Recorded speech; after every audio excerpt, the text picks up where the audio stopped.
অনেক জনসংখ্যা, আর ছোট্ট একটা দেশ, জনসংখ্যা অনেক বেশি। আমরা যদি শিক্ষার মানে শিক্ষিত না হই, তাহলে এই দেশকে এগিয়ে নেওয়ার জন্য আমাদের এই গভর্নমেন্ট বা জানে আসলে খুব কষ্টকর হবে। কিন্তু তোমরা সুন্দরভাবে সবাই লেখাপড়া করবে। আমি গর্বিত হয়েছি এই ইয়াতে 11টা প্লাস এ প্লাস এসেছে বন্ধুরা মাদ্রাসায়।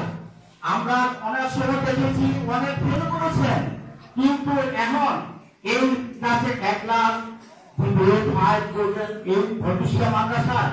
আমরা তো খুবই আনন্দিত, কারণ আমরা দেশের গ্রামের বাড়িতে থাকি না, যদিও শহরের বাড়ি থাকি, কিন্তু আমরা সার্বজনীন চেষ্টা করি যে আমাদের গ্রামের সাথে আমাদের সবসময় সমন্বয় রাখা।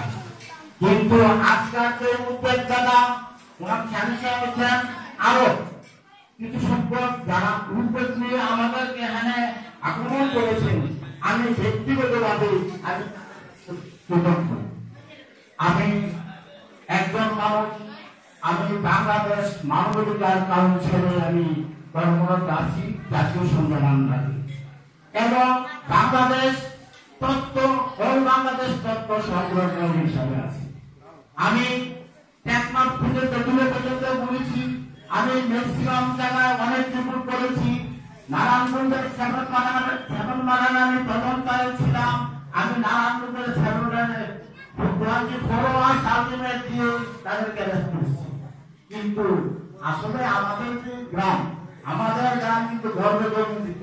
আজকা এমন কোন ধরনের বাড়ি নেই, এই গ্রামের কোন শিক্ষক নেই। আমরা সবসময় এই গ্রামকে গর্বিত মনে করি, কারণ ভৈরবশিয়া গ্রাম একটা আদর্শ গ্রাম। যে আদর্শ গ্রামের আপনার প্রত্যেকটি ঘরে ঘরে শিক্ষিত লোক, যেমন শিক্ষা প্রফেসর হইতে এই ভৈরবশিয়া গ্রামের প্রত্যেক মানুষের কিন্তু শিক্ষার অনুরাগী। আজকা সিলেট সাধারণ বিশ্ববিদ্যালয়ের রেজিস্ট্রার আমাদের বড় বিষয়, এবং প্রফেসর আছেন অনেক বড় বিষয়, কলেজে বড় বিষয়, সিপাহী কলেজের প্রিন্সিপাল বড় বিষয়। আমাদের প্রত্যেক ম্যাক্সিমাম লোকে দেখা গেছে শিক্ষার পরে তারা শিক্ষার আলোটাকে বেছে নিয়েছেন বেশি। আর এই জন্য আমরা ভৈরবশিয়া গ্রামটা আদর্শ গ্রাম, আমরা ওই জন্য আদর্শ হইতে পেরেছি। আমরা সবার কাছে সেটা চাই, তোমরা তোমাদের মা বাপ যারা আছে তাদের কথা শুনতে হবে, তাদের অনুরোধ হয়ে তোমরা এই দেশে বড় হবে। তোমরা এই দেশে একদিন একটা অফিসার হবে, তোমরা এই দেশের একটা প্রফেসর হবে, তোমরা এই দেশের প্রধানমন্ত্রী হবে। কারণ এটা মানুষের নিজের উপরই সে জিনিসটা আছে। কারণ আজকে আমি অনেক সময় আমি আল্লাহর কাছে কৃতজ্ঞতা প্রকাশ করি যে আমি সবসময় সহ্য করে থাকি। আমি ভৈরবশিয়ার একটা ছেলে, আমি ঢাকায় আজকা ম্যাক্সিমাম আলহামদুলিল্লাহ অনেক বিস্তার করেছি, যেটা টেকনাফ থেকে যে দূরে পর্যন্ত অনেক জায়গায় দেখা গেছে মিটিং বা ইয়াতে যে আমার মেশাল গুলাম ব্রাদার, আমার নামটা ছিল, আমি আমার নানা মানে আমি ঠিকাদারি লাইসেন্সটা করেছিলাম মেশাল গুলাম ব্রাদার, যেই আমার নামটা সবাই ছিল। আমরা আসলে মানুষের সেবা করতে যাই, মানুষের অপবাদের প্রতিবাদ করতে যাই, আমরা দাঁড়িয়েছি। আওয়ামী লীগ 2018 আওয়ামী লীগের আমলে আমি 4টা রাষ্ট্রীয় অ্যাওয়ার্ড পেয়েছি, আমি সরকারিভাবে কান্ট্রিও পেয়েছি।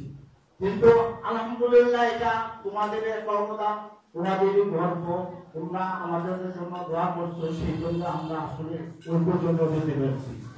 এই প্রতিষ্ঠান যেটা অনেকে বলে গেছেন, ফুরুতপুরা চেয়ারম্যান আমার নানা, উনি এটার নেতৃত্ব দিয়েছিলেন।